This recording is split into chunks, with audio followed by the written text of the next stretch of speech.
It's Amy from Three Girls in a Kiln here in Grand Cayman, Cayman Islands. And we were delighted when our friends at Sweet Paul asked us to create a little video for you at home who might be quarantining or working from home or stuck at home. And just around the house, things that you have around the house or all of your extra craft supplies. Maybe you've dumped out all the craft supplies you've been hoarding over the last couple of years. So we've wanted to show you a craft you can do at home that would include some of those everyday objects so that you don't have to go out and purchase them. I'm going to be showing you our Dreamcatchers. So this is what one of our Dreamcatchers looks like. We do this as a class here in the shop, and also we sell these in our shop as well. And the way we make them is by using an embroidery hoop with some crocheted bits and also some ribbon. But you may not have all of these things, so I'm going to show you some alternatives.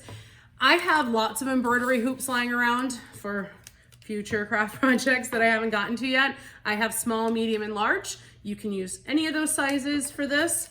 If you don't have embroidery hoops at home just lying around, you can use a paper plate or you can use a plastic lid. I have had a baby last year, and so I have some old formula tubs lying around, and I'm just going to use the plastic off the top of this.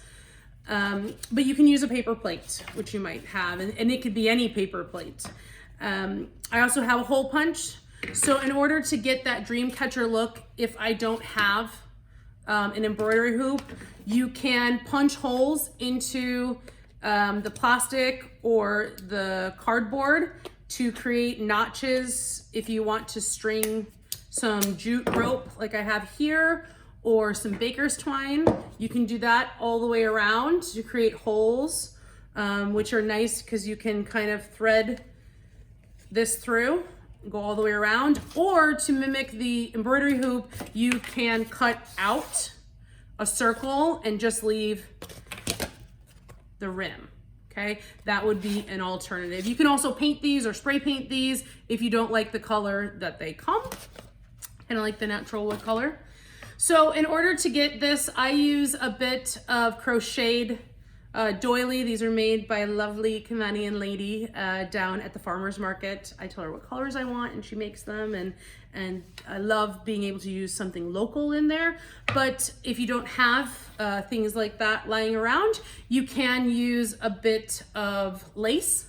So if you have scraps of lace, they're really great to put through the embroidery hoops for the center of that. This is a doily from the dollar store, so that has like a floral pattern. I use those in the larger ones.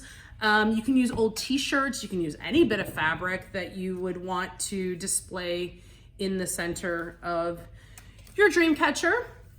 And then after that is in, I just hot glue around the edges to make it secure. And then I start adding the ribbon. Now, I don't know about you, but I have like hordes and hordes of ribbon just lying around the house. Anytime I see a good deal, I pick one up, or if I like something. So you can go through your ribbon stash. This is a great way to do that. I've just hot glued the ribbon into the backing of it. I like to start with a narrower width of ribbon. So like that width. And I put that down first. That's a nice alternative. Then I kind of go to a wider ribbon. So you can see here with the anchors, that's a bit wider. And then at the back is the widest of the lace ribbon. And that's just so you can see it. You want to make it nice and full down there at the bottom and give it a little bit of life. So that's all I did there, was kind of glue those in. Other things that you might want to add, like if you have some feathers, these are just regular craft feathers, and I dip them in some gold paint. You can dip them in glitter. What else do I have here? These are things I just had lying around the house. Oh, flowers, paper flowers. Those could be really beautiful if you wanted to put them around the base, or maybe you want to cover up the top bit. You can put a fake flower. These are leaves, paper leaves that came with them. But I do like the idea of the feathers, give it a little more of a Native American look to that. Yeah.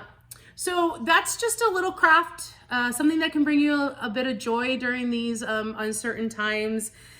We here at Three Girls in a Kiln are just here to give you fun and creative ideas to keep you sane, a little mentally well during this stressful time. And so stay tuned to some of our other videos on our Instagram and on our Facebook at Three Girls in a Kiln.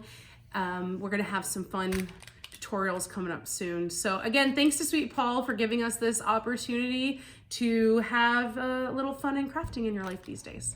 We'll catch you later. Bye.